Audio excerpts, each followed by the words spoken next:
Okay, I think we're ready to make a start. If you've just joined us, good morning or afternoon, and welcome to today's webinar on using interdisciplinary data and concepts in research from the Trajectorias project. This webinar is brought to you by the Oswaldo Cruz Foundation in Rio de Janeiro, Brazil, and the Global Health Network at the University of Oxford.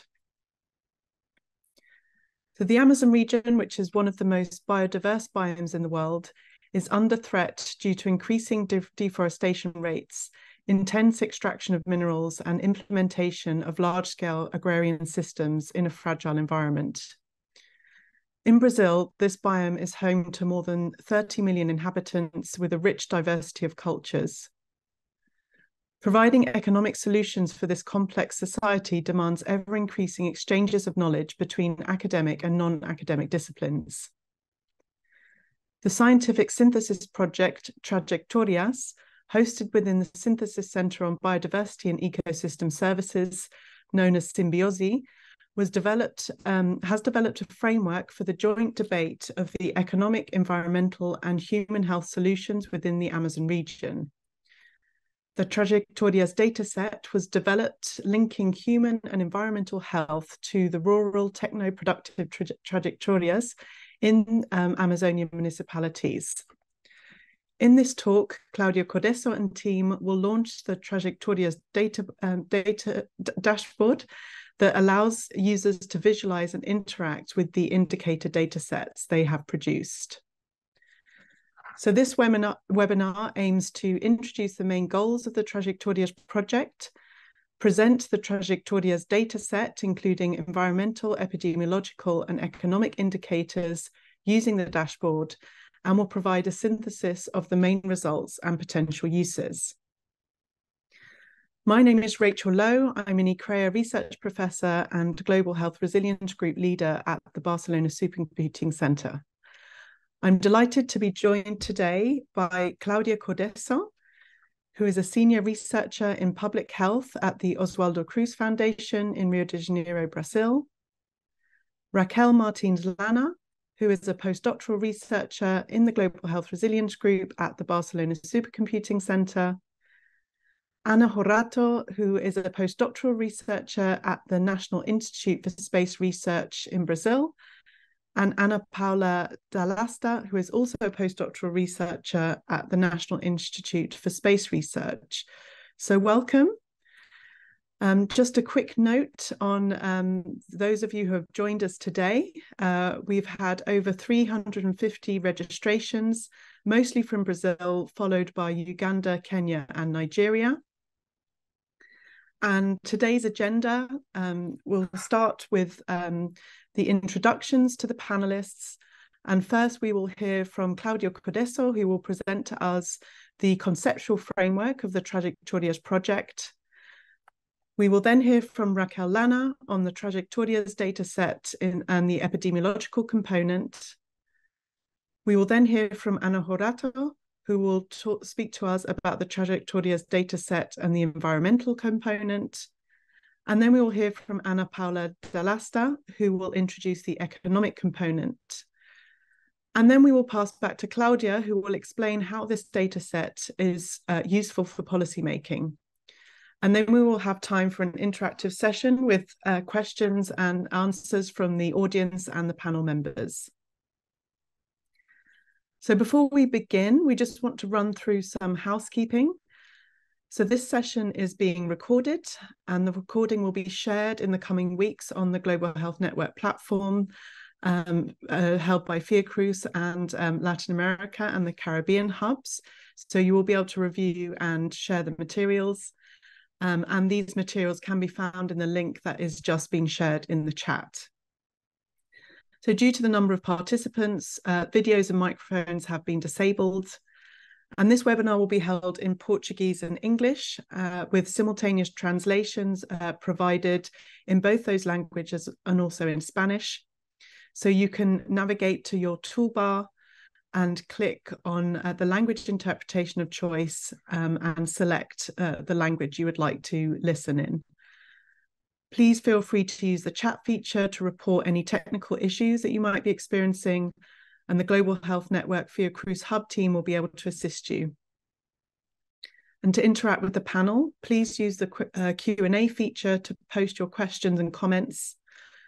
And we will have a dedicated time at the end for the questions and answers. So please do type in all your questions and we'd be very happy to take those later. So we'll now begin the programme for today. Firstly, I'd like to welcome Claudia Cordeso. She will be presenting the conceptual framework of the Trajectorias project.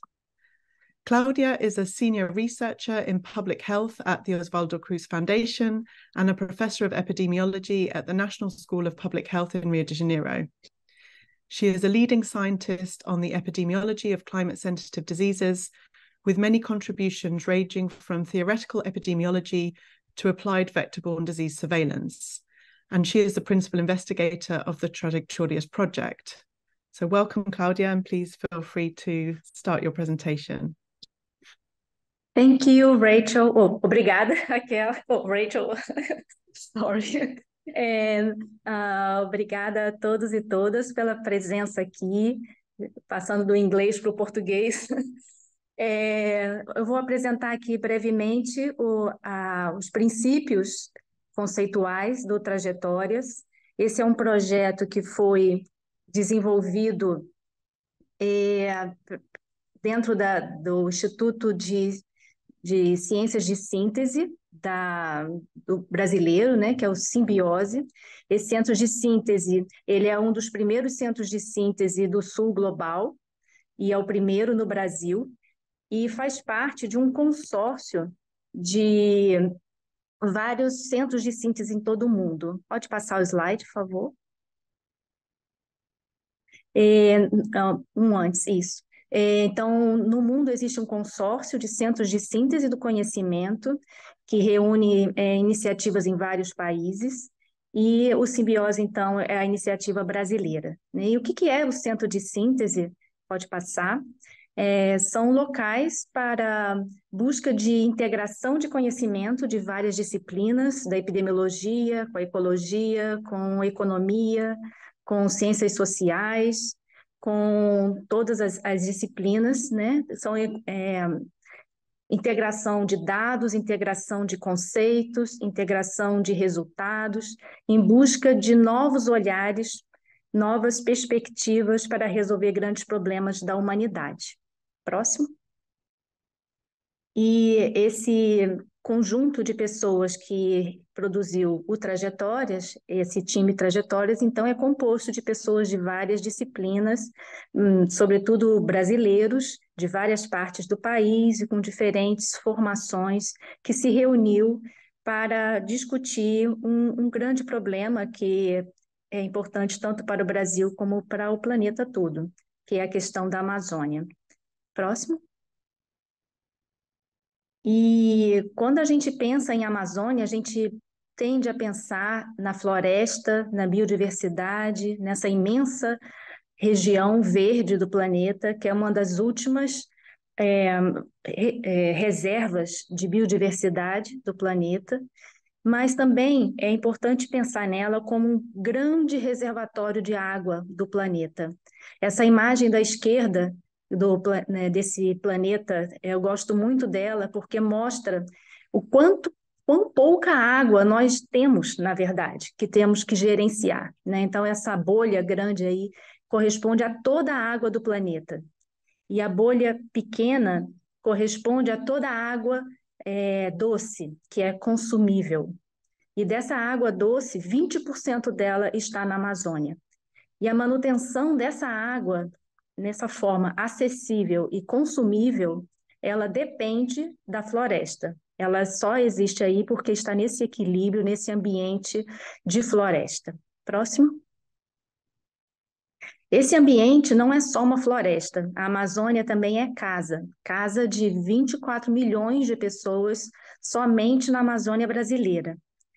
E essas pessoas, elas vivem em grandes cidades, em vilas pequenas, na beira dos rios, e a vida delas está totalmente vinculada à água. O transporte é pela água, a economia se dá pela água, a forma de viver, o lazer, tudo extremamente associado a esse ambiente aquático. Próximo. E, no entanto, é isso que nós observamos essa semana na Amazônia. Estamos observando uma das piores secas de todos os tempos, em que as pessoas não têm acesso à água, a água desapareceu de várias partes, levando a grande mortandade de animais, de peixes, de perda de serviços ecossistêmicos e de qualidade de vida para as pessoas. Próximo.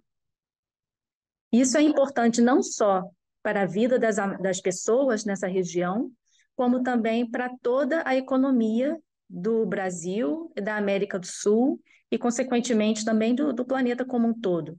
Porque a água, esse ciclo que ocorre na Amazônia da água, da manutenção da água, vai afetar a produção de chuvas e produção agrícola e todos os desfechos relacionados à água em todo o continente. Próximo.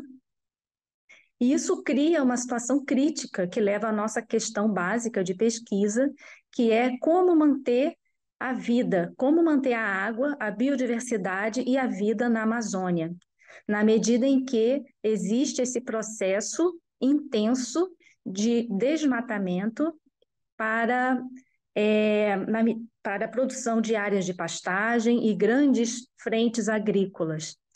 E esse caminho parece difícil de reverter. Próximo. E essa dificuldade vem de uma mentalidade dominante de que a floresta é fonte de pobreza, fonte de doença, e que apenas pelo desenvolvimento de monoculturas e de desmatamento que é possível obter riqueza e saúde. Contudo, a gente precisa reverter esse pensamento. Próximo. E a gente tem que reverter esse pensamento. Pode passar o próximo, por favor? De forma que a gente consiga entender, medir e trazer riqueza e saúde para todas essas dimensões, né? Tanto para a floresta quanto para a não floresta. A gente precisa ter saúde e ter riqueza nesse sistema, nesse ambiente harmonizado, onde a floresta permaneça em pé. Então, a gente produziu essa base teórica, né? Trouxemos essa discussão para o grupo, produzimos um artigo teórico que está disponível, em que a gente busca, então, unir dados e informações de economia, de saúde e de meio ambiente para permitir discussões, geração de novos indicadores dentro desse framework, né? Dentro dessa abordagem de buscar soluções para a Amazônia que sejam sustentáveis. E isso demanda, então, essa articulação de indicadores e de conhecimentos e, consequentemente, de dados de diferentes frentes, da economia, do meio ambiente e da saúde. Próximo. Então, a gente se baseia, né, na questão das trajetórias tecnoprodutivas. A Amazônia, então, ela é classificada em áreas onde predominam as atividades econômicas de base florestal, que é a parte verde, e atividades econômicas de base da monocultura, que são essas áreas mais laranja e roxas. E buscamos, então, identificar que trajetórias ambientais e de saúde estão associadas a esses ambientes econômicos. Próximo.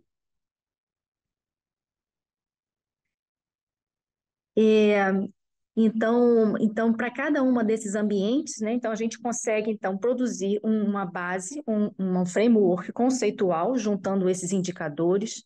A gente criou então um repositório de dados que são possíveis de serem utilizados para discutir questões na fronteira entre essas várias disciplinas e construir então cenários de saúde ambiental e saúde humana nos municípios da Amazônia. Próximo. Então, esse framework teórico então está relacionado também com um conjunto de dados, um conjunto de indicadores que foram desenvolvidos com 2 marcos temporais, e eu vou passar, então, adiante para poder essa discussão seguir com a minha colega, com a Raquel.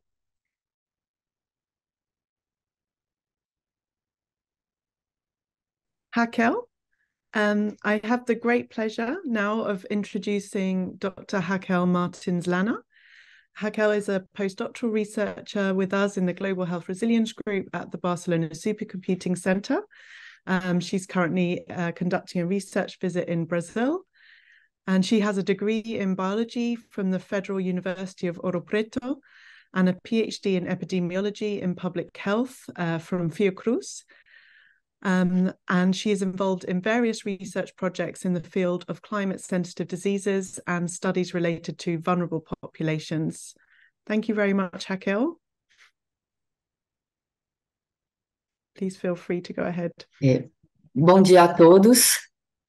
Bom, vou falar um pouco do componente epidemiológico do Trajetórias, mas só para mostrar rapidamente, né, como que a gente construiu a nossa base de dados, né? Aqui tem um esquema que explica, né, o quão desafiador foi colocar todos esses conjuntos de dados que vêm de diversas fontes em um banco só. Então, como vocês podem ver, por exemplo, aqui para a parte de doenças transmitidas por vetor, a gente usou um determinado período, né, e também isso tem a ver com o que está disponível. Para a parte de transporte, para a parte de vegetação, uso do solo. Então, para a gente conseguir colocar isso tudo junto, tivemos que pensar muito em como harmonizar isso no tempo e no espaço, né? Então, aqui é só para dar uma breve introdução sobre isso, e eu já sigo agora para a parte epidemiológica, se puder passar, fazendo favor, para o próximo slide, o próximo. Isso, obrigada. Nós, né, coletamos e organizamos, harmonizamos também dados de doenças transmitidas por vetor, sendo elas doenças de Chagas, leishmaniose visceral e cutânea, dengue, malária falciparum, malária vivax e malária vivax mais falciparum, que é quando ocorre as 2 malárias, né, no mesmo indivíduo, no mesmo tempo. Esses dados, com exceção da malária, vêm do SINAM, que é o Sistema de Informação de Agravos de Notificação. É um sistema nacional aqui do Brasil, e ele é público e está disponível para download. A malária vem do CIVEP, que é o Sistema de Informação de Vigilância Epidemiológica. Já os dados da malária, é preciso notificar para você obter, mas ainda assim, né, é um dado disponível mediante esse tipo de notificação. Nós organizamos volta, por favor. Nós organizamos esses dados em 2 períodos, né, indo de 2004 a 2008 e depois 2015 a 2019, também por zona urbana e zona rural. E, a partir disso, nós calculamos a incidência acumulada nesses 2 períodos, e para cada uma dessas incidências, a gente dividiu a população dividimos pela população do meio do período, multiplicando por 100 mil. Aqui a gente tem alguns exemplos dos indicadores calculados, representados em mapas. Aqui a gente tem malária rural e urbana, e eu gostaria de pedir que notassem a diferença de magnitude quando olhamos os períodos de 2004 a 2008 e depois 2015 a 2019, né? Isso tem uma diferença bem grande, sendo que para o segundo período, exceto o ano de 2018, né, não foram considerados anos realmente epidêmicos. Para a malária, é importante notar também que, além da diferença de magnitude, ou seja, teve uma redução de casos no segundo período, há uma redução geográfica também da doença. No entanto, ainda há uma concentração muito alta de casos na parte noroeste da Amazônia e também um pouco mais ao norte. Pode passar, por favor? Aqui a gente tem o exemplo da doença de Chagas, que também se diferencia na magnitude entre os dois períodos, sendo que Chagas houve um aumento de casos no segundo período. E há uma concentração também na região noroeste da Amazônia, que está no estado do Acre, que também coincide com um dos maiores hotspots de malária da América Latina. Também tem uma concentração na região do Pará. E para Chagas, uma coisa muito importante a mudança registrada no padrão de transmissão da doença, que nos últimos 10, 15 anos houve um aumento para a transmissão oral, que está relacionada com a contaminação de alimentos, né? Então, a doença tem uma redução da transmissão pelo vetor, que é o barbeiro, e torna-se mais uma doença de transmissão oral. Pode passar, por favor.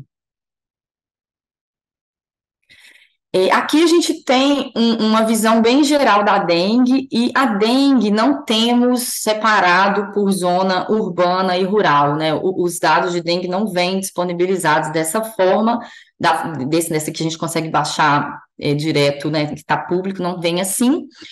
E o mais importante aqui é pensar que a dengue, no primeiro momento, ela está ainda se disseminando pela Amazônia e está mais concentrada na região de transição do bioma amazônico, né, e que é considerado também o arco do desmatamento.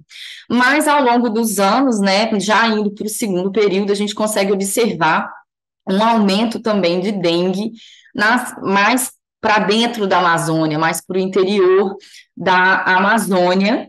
E aqui eu vou dar um exemplo do Acre, que também é um exemplo bem interessante para a dengue. O Acre foi o último estado brasileiro a registrar casos de dengue.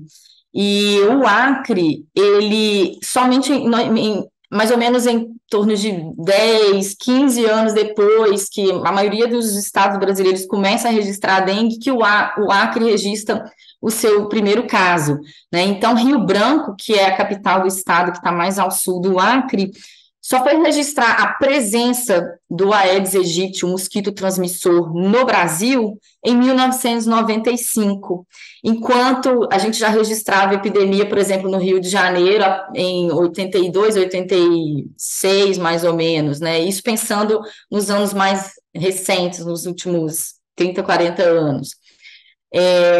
E só depois de 5 anos que foi registrada os primeiros casos autóctones em Rio Branco.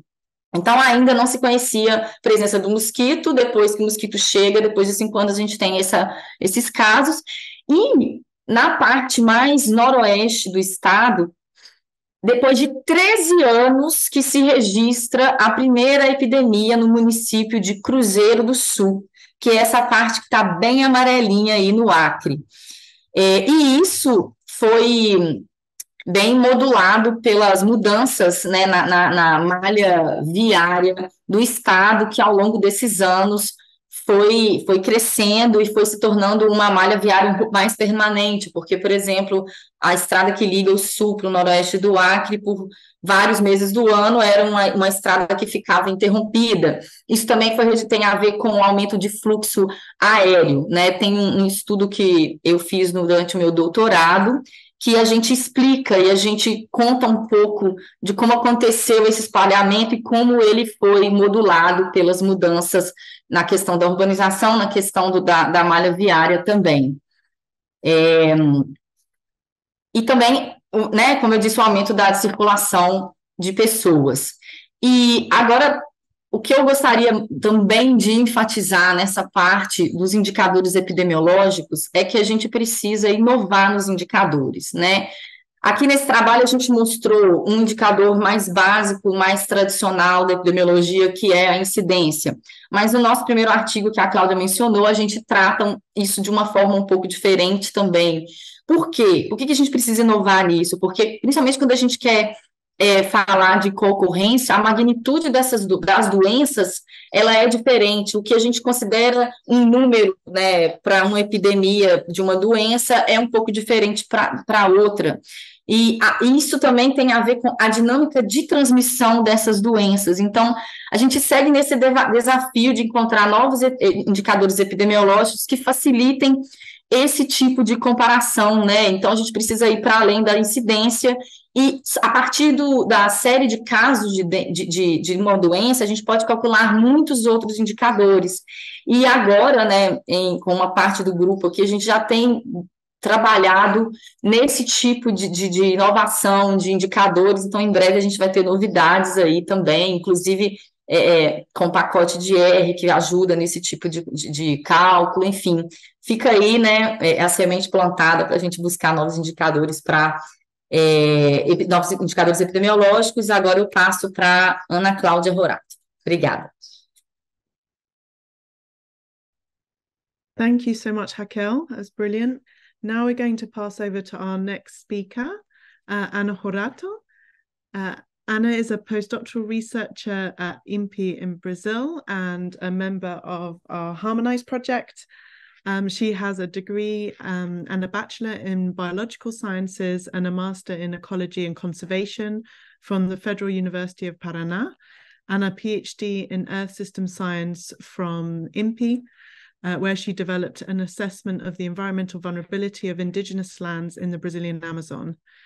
Between 2021 and 2022, she worked as a postdoctoral researcher in the Symbiosi project, and she will now share her work from that project with us now. Thank you, Ana. Olá, pessoal. Bom dia a todos. Eu vou falar um pouco agora sobre a componente ambiental do nosso banco de dados, né, o Trajetórias. Pode passar, por favor?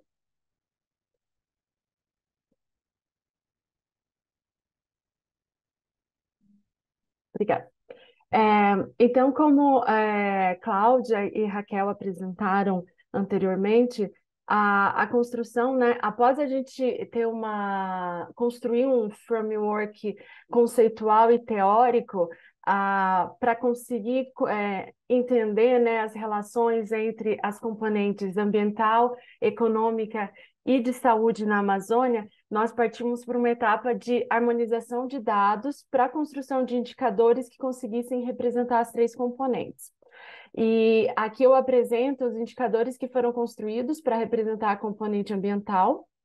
Então, a primeira subdimensão dos nossos indicadores está relacionada à perda de habitat, onde nós temos indicadores de desmatamento, degradação florestal, áreas queimadas e fragmentação da vegetação.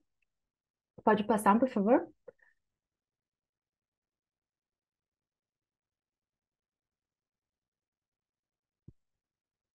Nós temos indicadores para a subdimensão de uso e cobertura da terra, onde nós representamos a porcentagem de floresta remanescente nos municípios, vegetação secundária, áreas de pastagem, áreas de agricultura, áreas de mineração e áreas urbanas. Pode passar? Na próxima subdimensão, nós trabalhamos a questão de redes de transporte, né, de conexão e deslocamento para a região amazônica. Então, nós temos indicadores relacionados à densidade de rodovias, densidade de hidrovias e número de portos. E, por fim, pode passar, por favor? A nossa subdimensão relacionada a anomalias climáticas na região amazônica, onde nós calculamos indicadores de anomalias de precipitação positiva, precipitação negativa e temperatura positiva. Então, aqui a gente tem alguns dos principais dados que nós utilizamos, todos eles são dados oriundos de bases abertas e públicas disponíveis.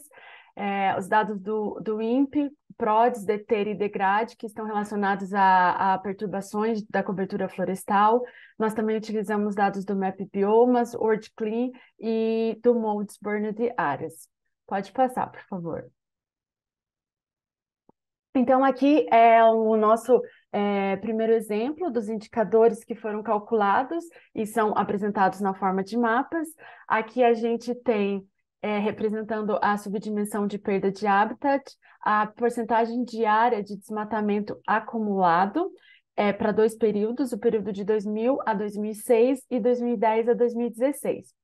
Aqui a gente está falando de desmatamento de corte raso, que é o desmatamento onde toda a cobertura florestal ela é removida, e a gente consegue observar uma diferença bastante acentuada na magnitude dessa área acumulada de desmatamento no primeiro período em relação ao segundo período.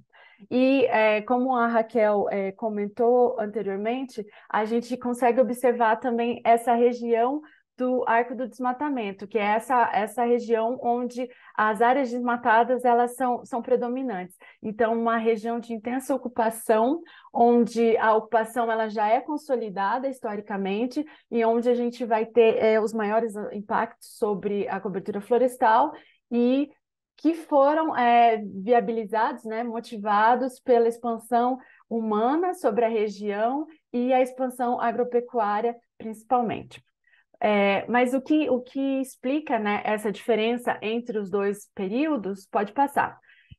Aqui a gente consegue ver nesse gráfico, quando a gente olha as taxas anuais de desmatamento por corte raso na região amazônica, por ano. Então, a gente observa que no primeiro período, que a gente está trabalhando, de 2000 a 2006, a gente tinha taxas muito altas de desmatamento para a região, enquanto no segundo período essas taxas são bem menores. Isso está estritamente relacionado à implementação de políticas públicas que aconteceram a partir do ano de 2004, onde uma política e uma estratégia coordenada por diferentes instituições e ministérios do governo brasileiro,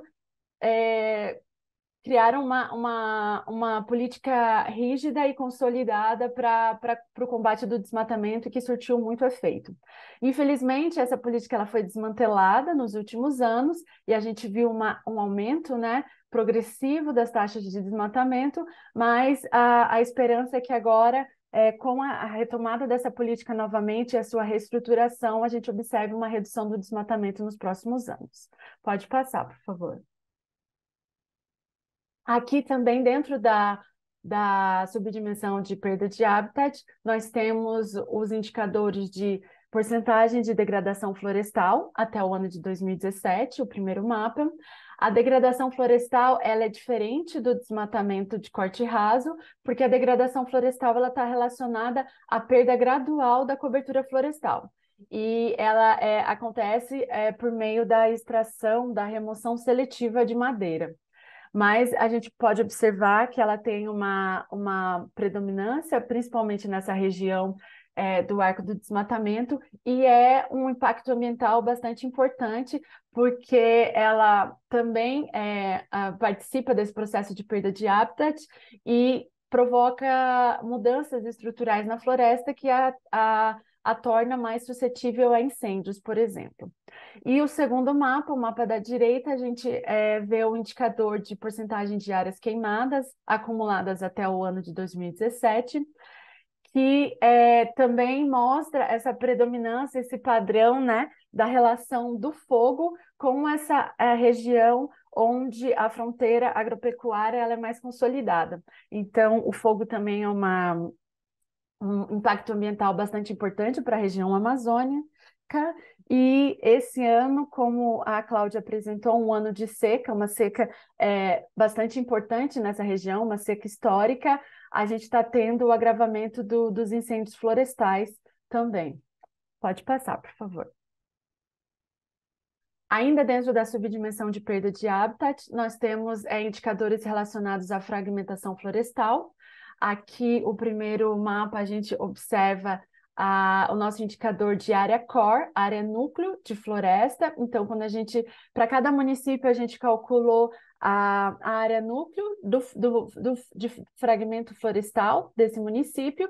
Então, quanto mais verdinho é o município, é o mapa, esse município possui uma floresta mais íntegra, uma floresta remanescente menos fragmentada.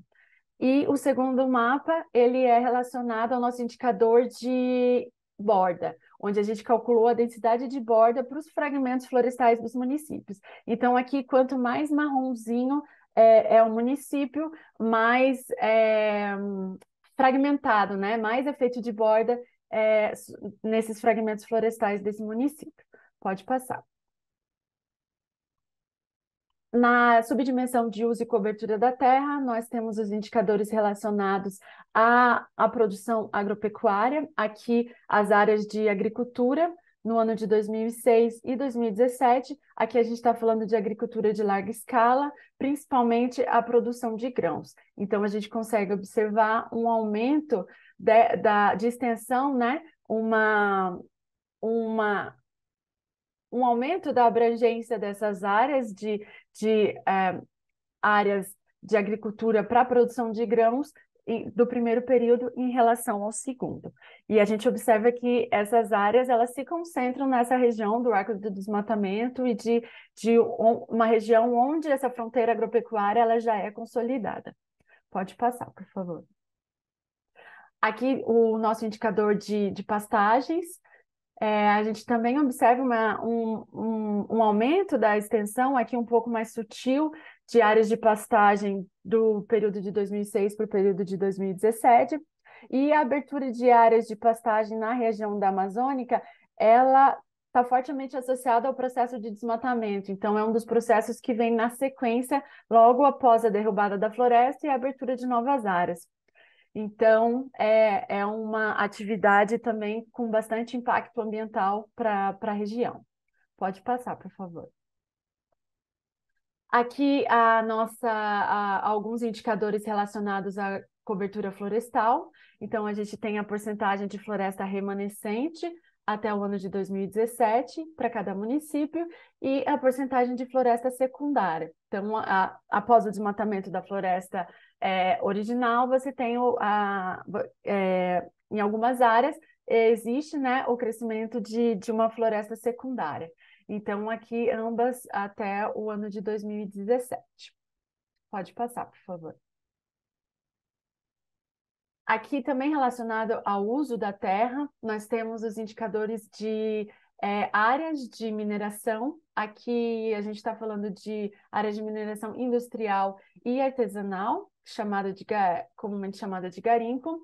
E o garimpo na região amazônica, na maioria das vezes, é realizado de forma ilegal. E também se configura em uma importante ameaça ambiental e social nessa região, e predominantemente acontece dentro de territórios indígenas, o que agrava o seu poder de impacto socioambiental. A gente vê um aumento dessas áreas do primeiro período para o segundo período, e esse é um tipo de atividade que tem um padrão espacial bastante determinado, né? Então, ele, diferente dos outros usos que a gente observou, a mineração ela tem a sua localização mais específica. Pode passar, por favor. Aqui os nossos indicadores relacionados a anomalias climáticas. Aqui, especificamente, o indicador de anomalia climática relacionada à precipitação negativa. Nós calculamos esse indicador a partir de um período climatológico histórico de 30 anos. A gente calculou uma média para esse período histórico, e a partir desse período histórico nós calculamos as anomalias para o período de 1996 a 2006 e 2007 a 2017. Então, o que a gente está observando nesses dois mapas, são os municípios onde a precipitação foi menor do que a média histórica, ou então caracterizando anomalias de precipitação negativa. Pode passar, por favor. E, por fim, um indicador que exemplifica a nossa subdimensão de redes de transporte, aqui caracterizado pela densidade de rodovias para os dois períodos, o ano de 2010 e de 2017. E a gente também consegue observar um aumento, né, na densidade dessa malha rodoviária do primeiro período em relação ao segundo período. E a gente consegue associar também o padrão espacial da presença de rodovias ao padrão de desmatamento, ao padrão de degradação florestal, ao padrão de incêndios florestais e as áreas de atividades agropecuárias, como agricultura e pastagens já consolidadas. Então, todos esses processos, eles são processos linkados, né? Que vão acabar impactando de forma bastante importante a saúde ambiental da região. É isso, agora eu passo para a Ana Paula. Obrigada. Thank you so much, Anna. It's very interesting. I'm now going to introduce Ana Paula Dall'Asta, who is a postdoctoral researcher at INPI and is also a member of the Harmonize project. She holds a bachelor and master's degree in geography and a PhD in remote sensing. And she's been involved in research projects focused on the interrelationships of population, space, and the environment in the Brazilian Amazon. And she is a collaborating researcher at the Laboratory for the Investigation of Socio-Environmental Systems at INPI. So thank you, Anna. Feel free to go ahead. Obrigada, Rachel. Bom dia a todos e todas. Bom, então eu vou falar um pouquinho sobre a componente econômica do Trajetórias Dataset. Próximo, por favor.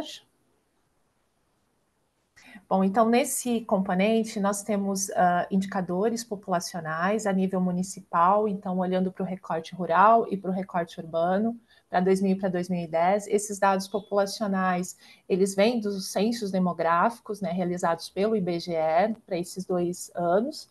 E além desses indicadores, nós temos um conjunto de outros indicadores derivados do Índice de Pobreza Multidimensional, o IPM. Então, dentre esses indicadores associados ao IPM, nós temos a incidência e a intensidade da pobreza multidimensional e também a contribuição de cada uma das dimensões que nós analisamos no cômputo final do IPM.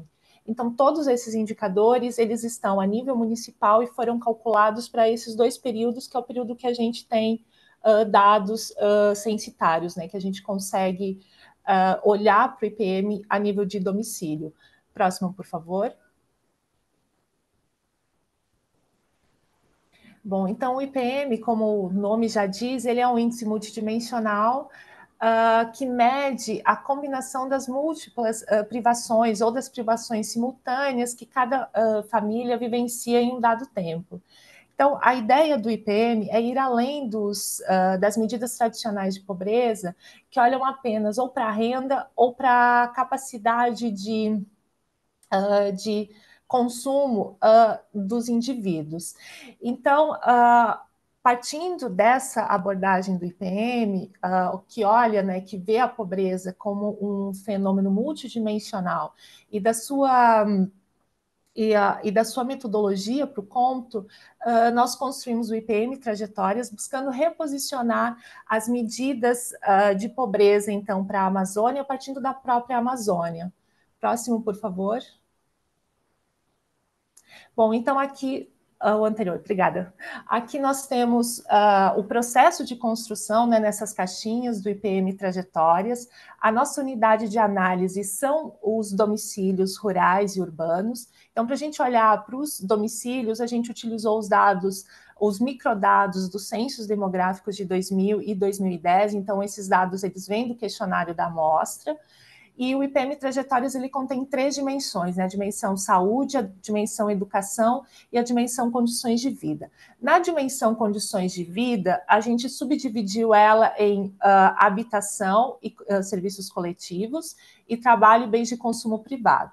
E aí, nós calculamos o IPM pensando por recorte rural e urbano. Então, nós vamos ter o IPM para o recorte rural, o IPM para o recorte urbano para 2000 e para 2010.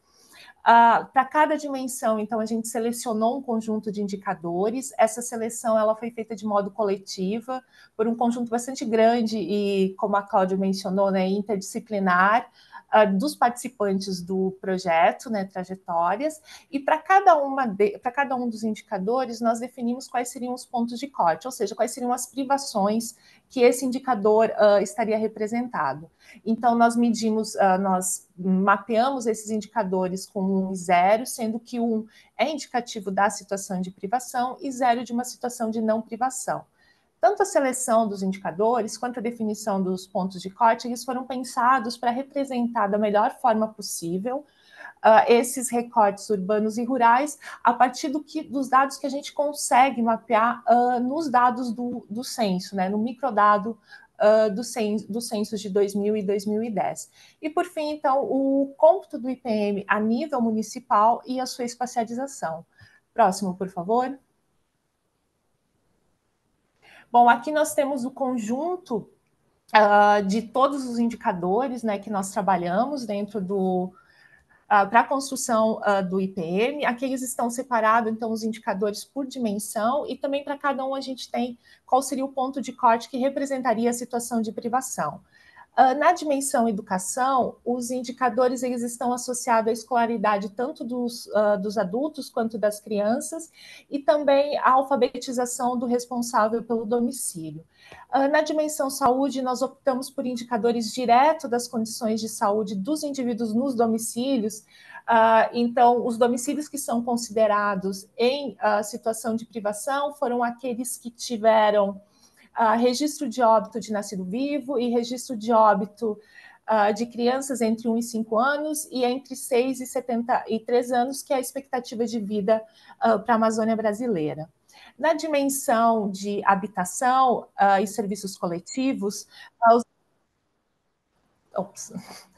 nessa, então, voltando, na dimensão de habitação e serviços coletivos, os indicadores, eles representam, eles refletem as características, né, a estrutura, a condição e o tipo dos domicílios. Enquanto que, além disso, também são indicadores que vão representar a presença de saneamento e o tipo de acesso à água. Na última dimensão, que é a nossa dimensão de renda e bens de consumo privado, os indicadores eles estão associados à renda do responsável pelo domicílio, bem como a presença de alguns bens privados, como geladeira, televisão ou rádio, celular e bens privados para mobilidade. Então, as dimensões elas foram ponderadas. Cada dimensão recebeu a ponderação de 1/4, e aí um domicílio, para ele ser considerado multidimensionalmente pobre, ele tem que ser, o somatório tem que ser maior do que 25%. Então, claro, considerando que dentro de cada uma dimensão, os indicadores eles foram também igualmente ponderados. Então, o que a gente, então, pensando na pobreza multidimensional, na nossa construção, é que um domicílio, para ele ser considerado multidimensionalmente pobre, ele não necessariamente precisa ter privações em todos esses indicadores, mas um conjunto de privações sobrepostas ou simultâneas. Então, por isso que a gente utiliza esse limiar de maior do que 25%. Próximo, por favor. Bom, então, para o nível municipal, o IPM ele vai ser o resultado da combinação de duas medidas, né, que é a incidência e a intensidade da pobreza.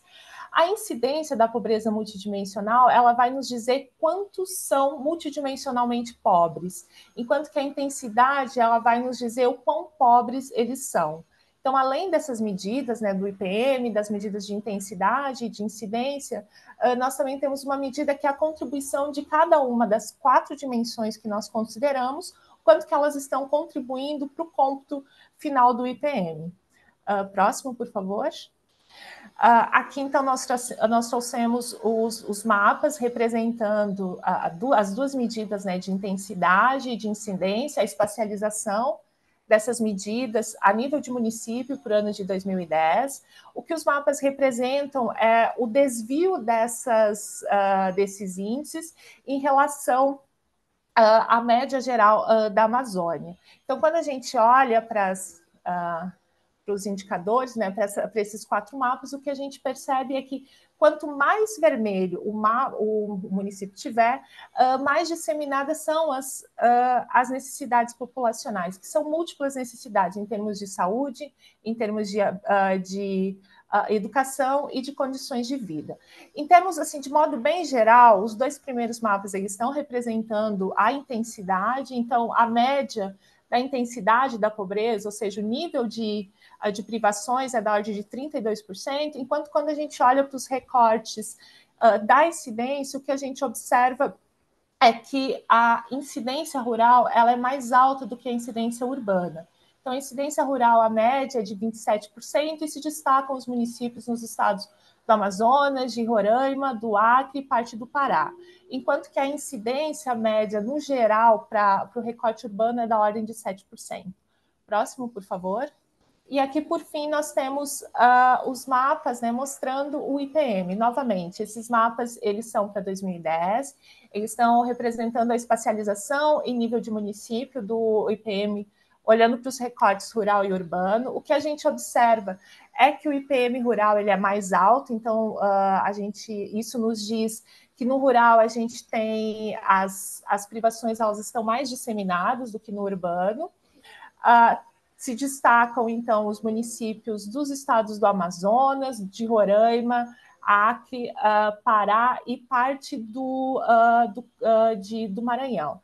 Eu só gostaria de ressaltar que, apesar do esforço que a gente teve para construir um indicador melhorado, né, um índice de pobreza melhorado do que tradicionalmente são usados, como PIB, per capita, IDH-M, a gente ainda é limitado ao que os dados disponíveis no censo. E esses dados disponíveis no censo, eles capturam melhor as questões urbanas do que as questões rurais, principalmente em municípios onde a gente tem uma característica mais voltada para a floresta, né? Esses municípios com a economia baseada na floresta, nos recursos do bioma. Bom, eu passo de novo para a Cláudia.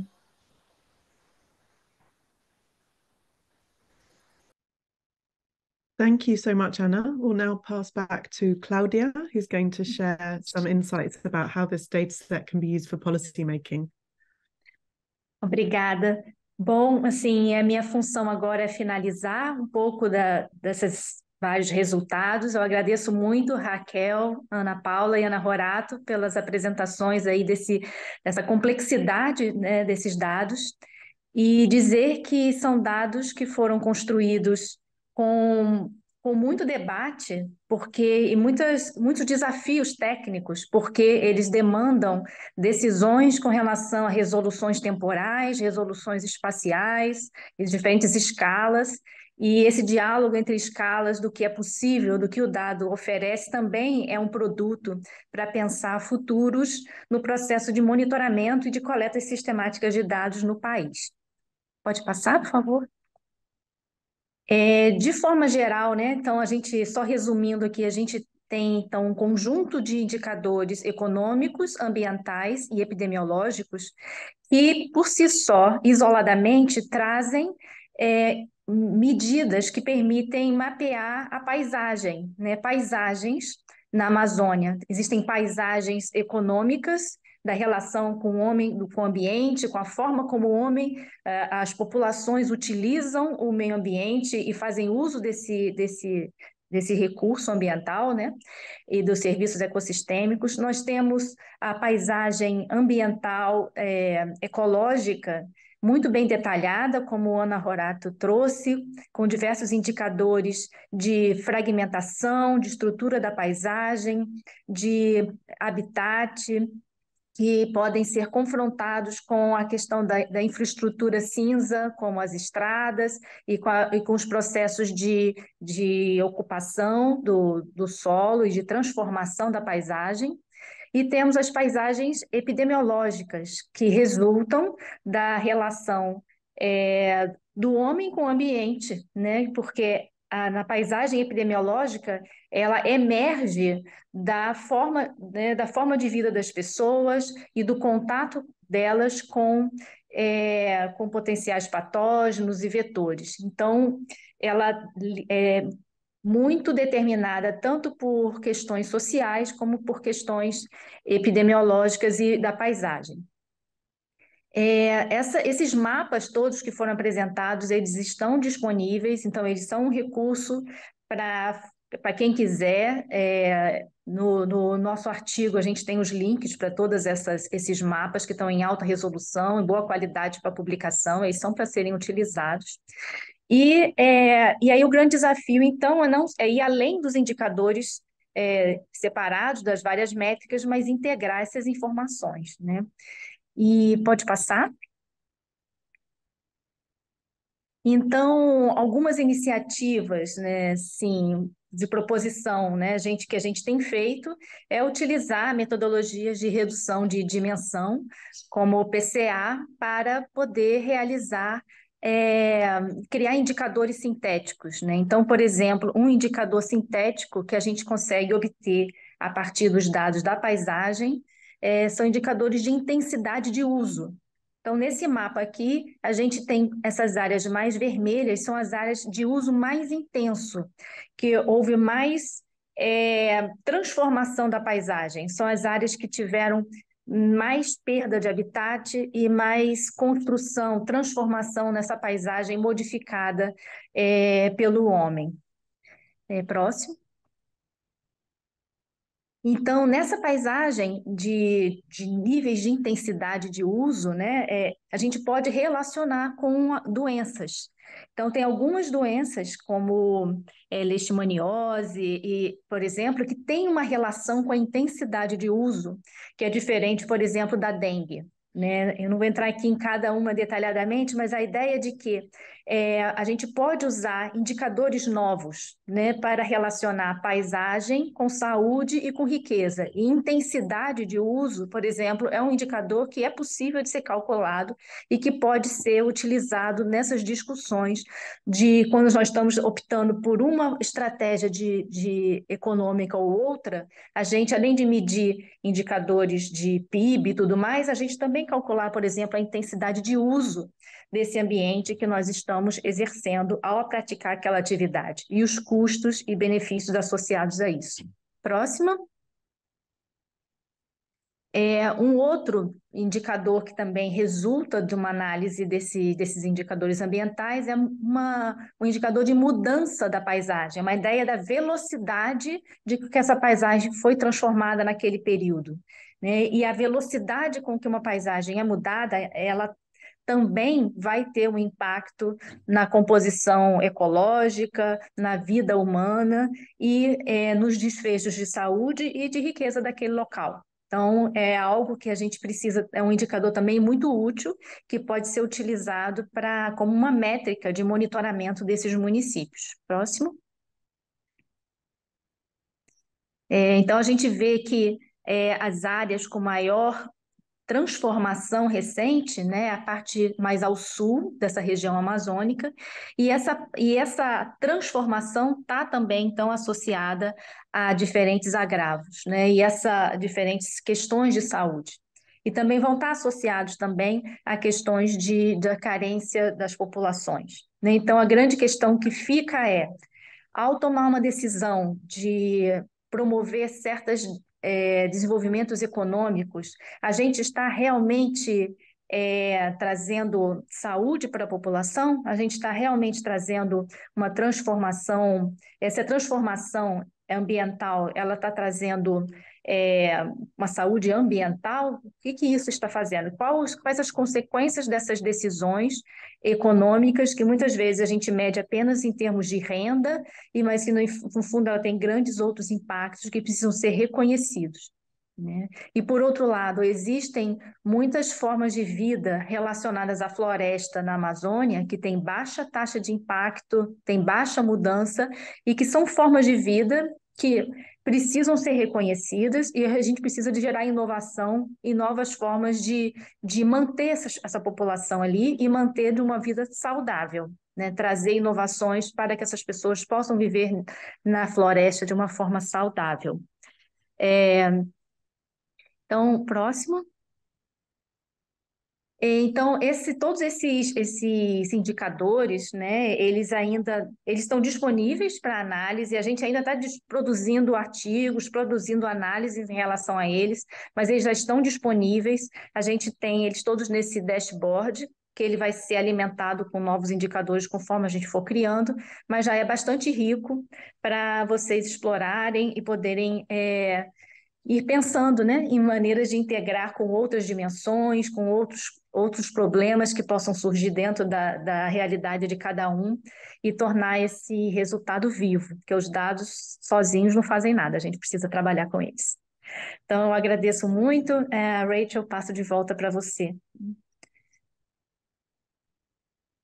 Thank you Obrigada. so much, Claudia. Obrigada.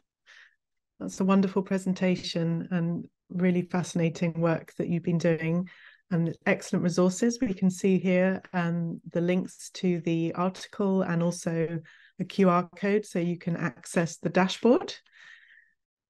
So now we have time to address some questions to the panelists. So I can see there have been several questions included in the Q&A. Several of them have been answered, so do please feel free to add questions. I think I will start with a few. First of all, I'd like to ask Hakel. Hakel, in a scenario of more frequent extreme climatic events in the Amazon, what would you expect regarding the risk of these vector-borne diseases?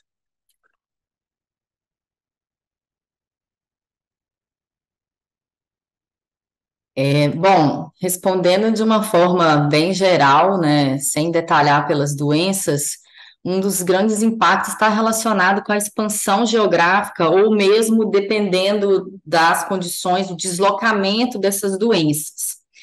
Além da questão geográfica, tem também a expansão no tempo, de condições favoráveis ao longo do ano, né? Um exemplo bem comum e simples que a gente usa bastante é para a dengue, né? A dengue né, ainda considerada uma doença do verão, né? Só que se a gente tem essas condições anômalas, esses eventos extremos, isso tudo mudando um pouco a questão climática, pode ser que ao longo do ano a gente tenha períodos mais favoráveis para a dengue. Na verdade, a gente já tem visto isso acontecer para a dengue e para outras doenças também, né? Registrando epidemia em épocas que não são esperadas. E só que uma coisa muito importante que a gente precisa pensar também que está relacionada com as mudanças tanto geográficas e tanto no tempo dessas doenças em relação ao sistema de saúde, porque o sistema de saúde ele está preparado para uma epidemia de dengue num determinado momento do ano, ou para epidemia de um aumento de casos num determinado momento do ano. E quando isso muda no tempo e no espaço, isso perturba o sistema. Então, acaba impactando bastante na resposta rápida na assistência à saúde. Então, a gente tem esse grande desafio, né? Como preparar o nosso sistema de saúde para responder a essas mudanças. E eu acredito que, pensando na saúde, esse é um dos maiores desafios quando a gente está estudando a influência do clima, a influência do ambiente, questões socioeconômicas na saúde. É isso. Obrigada. Obrigada, Raquel. It's great. I now have a question for Ana Horato. Anna, in what areas of the Amazon region would you say that environmental conservation seems to have been successful? Bom, essa pergunta ela é bastante interessante porque a região amazônica é bastante heterogênea em relação aos impactos ambientais, às políticas de conservação. Existem políticas que são mais abrangentes, que são políticas ambientais federais, políticas estaduais. Então, nesse caso, dependeria muito de como cada estado é rígido o suficiente para aplicar essas políticas. E existem também as áreas especiais, né, que são destinadas a uma maior proteção ambiental, uma maior conservação. Dentro dessas áreas, né, a gente está falando de terras indígenas, unidades de conservação, outros tipos de áreas protegidas, que são áreas especiais que já têm como definição uma maior proteção ambiental. Embora essas áreas também sejam sujeitas a invasões, a ocupação ilegal, desmatamento, mineração de forma ilegal, e como eu mencionei na apresentação, nós vimos diferentes processos, né, ao longo das últimas décadas. Então, a gente vinha de um período de intenso desmatamento e de intensa degradação ambiental. Houve uma aplicação de uma política bastante eficiente, onde esses impactos ambientais eles foram bastante reduzidos. E esses resultados obtidos foram mundialmente considerados como um grande feito, né? Um grande exemplo de potencial para redução de desmatamento. E depois a gente viu a retomada desses impactos novamente, quando houve um revés na política do país. E agora a gente tem essa esperança de uma retomada das políticas e uma maior conservação para a região. Ao mesmo tempo que a gente vê um embate, né, quando a gente pensa nas terras indígenas, a gente, no último ano, com essa mudança no cenário político, nós vimos bastante avanços em relação aos direitos das populações indígenas, à proteção dos territórios indígenas, por parte do governo federal, mas em contrapartida por parte do governo do Poder Executivo, do Poder Legislativo, né, por parte do Congresso e do Senado, constantes ataques que tentam fragilizar essa capacidade de proteção dos territórios indígenas, que tentam viabilizar essas áreas para produção agrícola, extração mineral, que tentam reverter a demarcação desses territórios. E quando a gente pensa em Amazônia, quando a gente soma terras indígenas e áreas protegidas, a gente tem um bloco de aproximadamente 50% da região. Então, aproximadamente 50% da região amazônica e das florestas amazônicas, elas estão, nesse momento, protegidas por esse mosaico de áreas especiais. E à medida que a gente vê essa tentativa de fragilização dessas áreas, a gente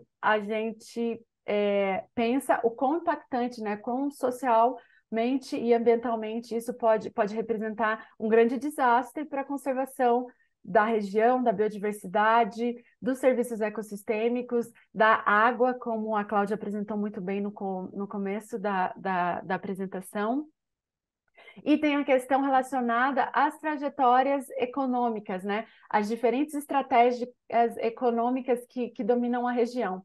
Então, você tem uma região, aquela região do Arco do Desmatamento, onde você já tem uma ocupação bastante consolidada, onde a economia predominante, as estratégias econômicas predominantes, são as estratégias que veem a terra como um recurso.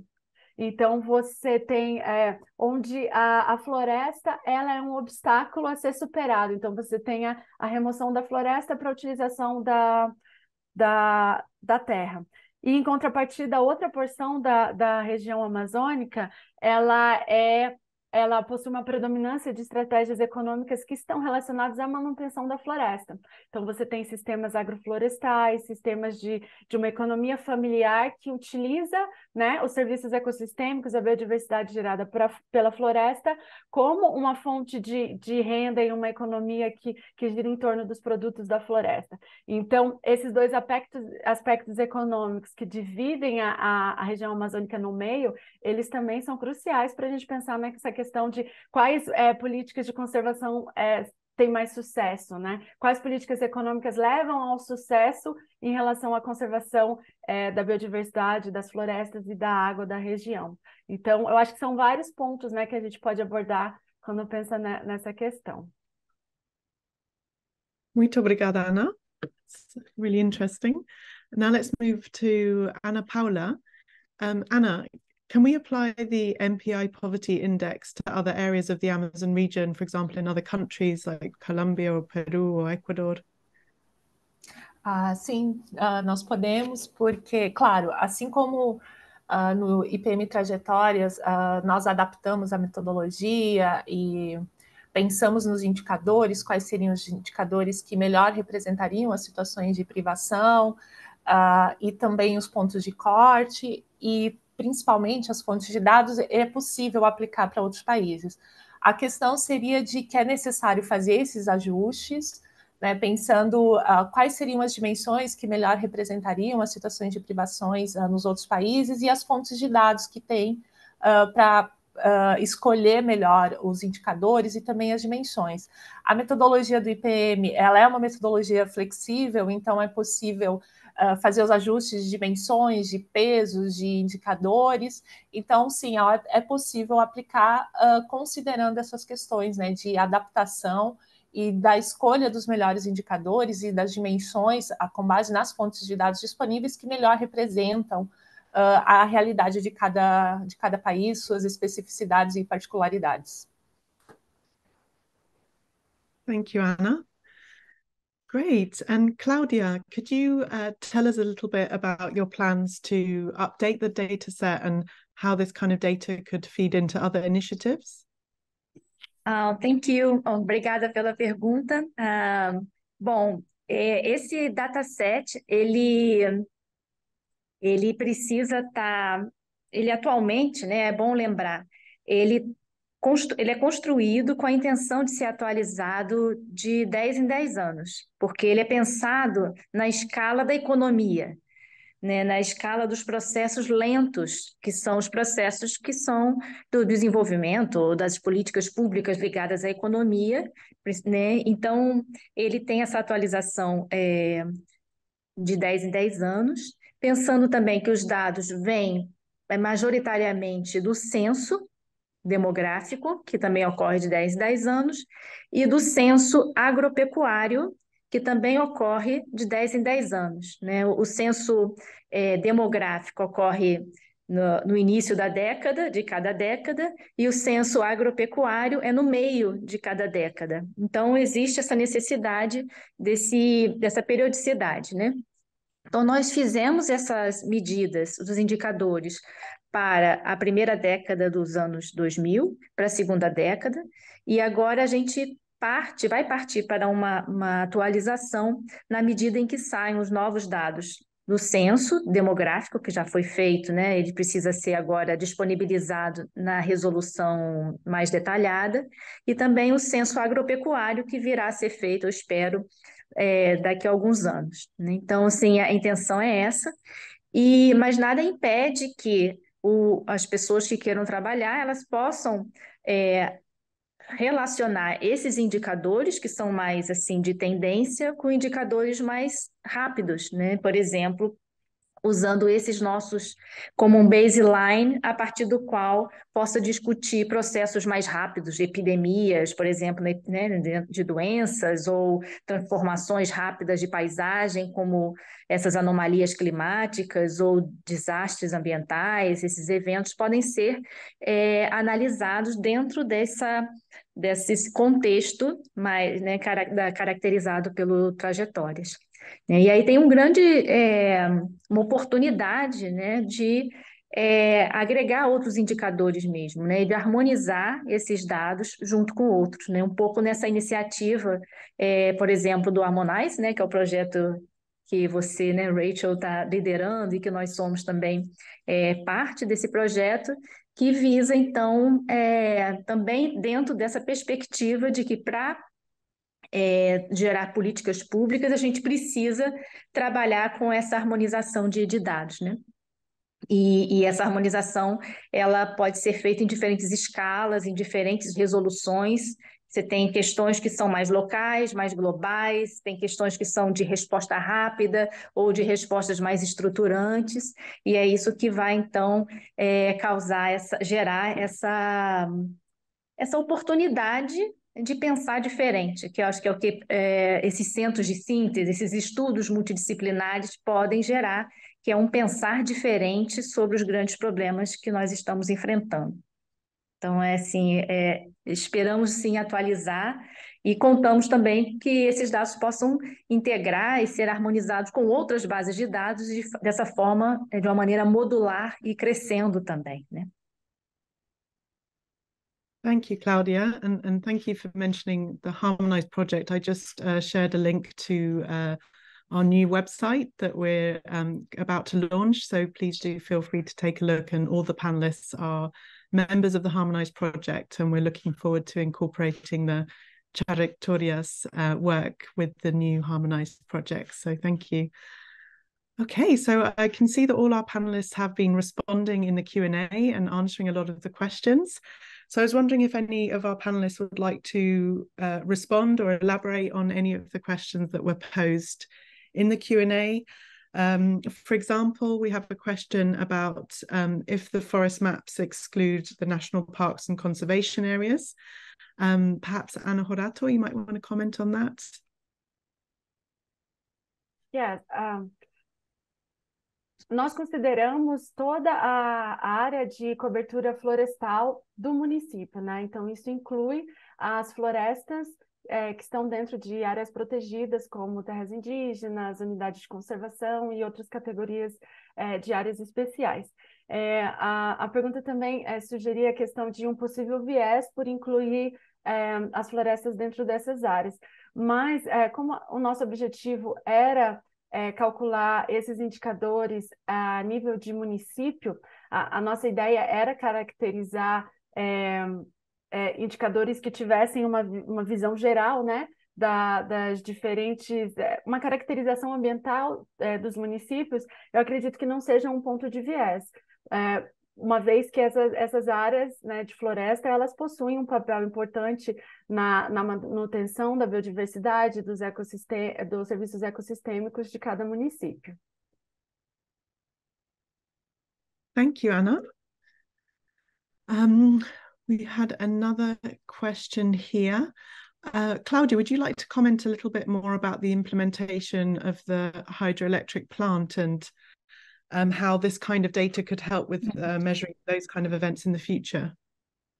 Sim, essa questão de Belo Monte, né, como um exemplo de uma infraestrutura de grande escala que foi construída com uma intenção de fazer uso do recurso de um recurso ambiental, que é a água, para gerar energia, né? Então, é um grande desafio, porque a energia, né, hídrica, ela tem esse caráter de energia verde, é vista como verde, né? Mas, no entanto, a gente sabe dos impactos, imensos impactos sociais, que no caso elas geram, né, locais, e no caso de Belo Monte isso é mais extremo, bem extremo, né? Eu acompanhei bastante a questão do impacto no Xingu e todos, né? E em Altamira, a questão toda das externalidades negativas que esse tipo de impacto de grandes projetos geram, né?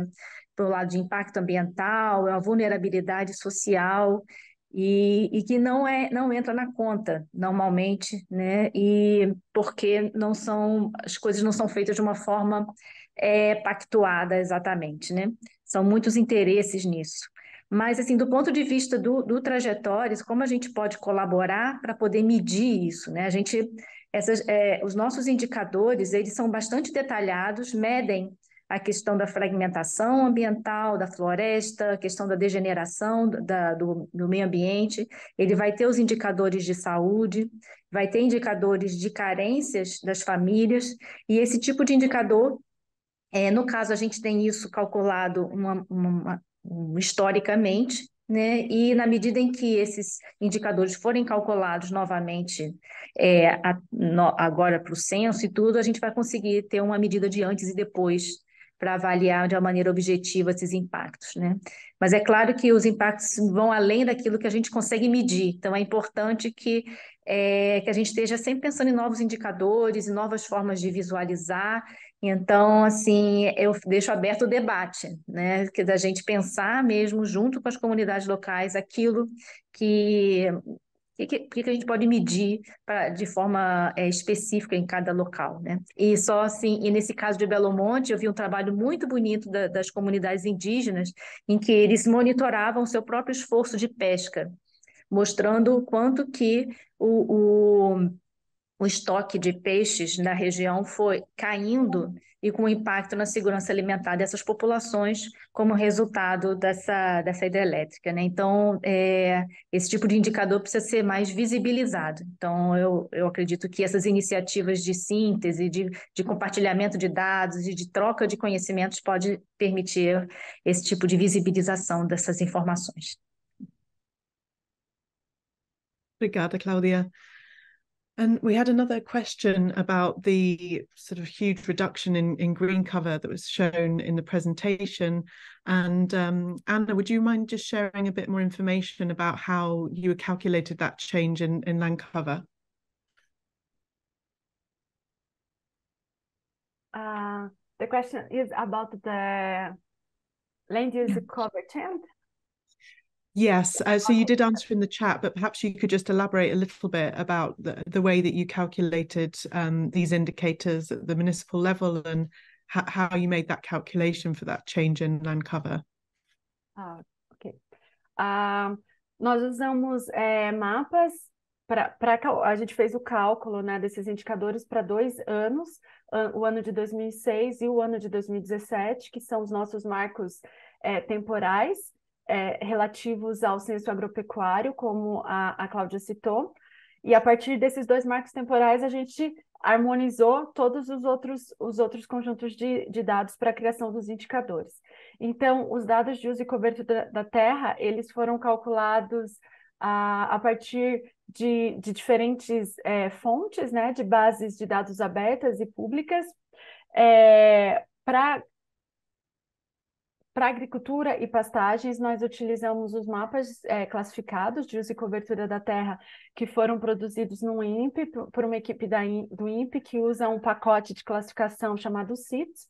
É um projeto que foi desenvolvido pelo professor Gilberto Câmara, e são mapas anuais com diferentes classes de uso e cobertura. Então, a gente utilizou esses mapas para as classes para os indicadores de agricultura e pastagens.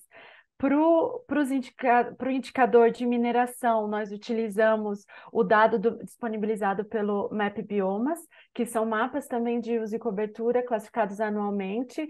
É um consórcio de instituições no Brasil que desenvolve esses mapas, e para todos esses indicadores a gente calculou a porcentagem de área do município naquele ano que era coberta por essa classe de uso.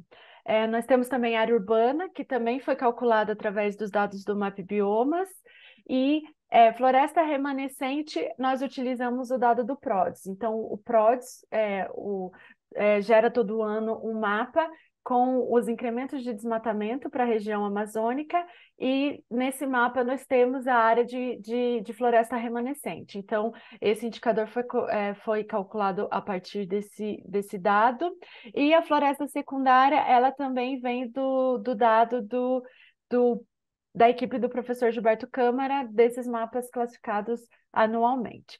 Todas essas informações, elas estão no nosso artigo, descrito como foi feito o cálculo para cada indicador, qual é a fonte do dado, e no nosso repositório, no Zenodo, no artigo vocês podem encontrar o link. Nesse repositório tem todas as tabelas em formato CSV, onde o usuário pode baixar a tabela e acessar todas essas informações, tanto como os metadados, né, as referências e os indicadores. E já aproveitando para responder outra questão que apareceu no chat, sobre utilizar esses dados para um estado, né, para um recorte.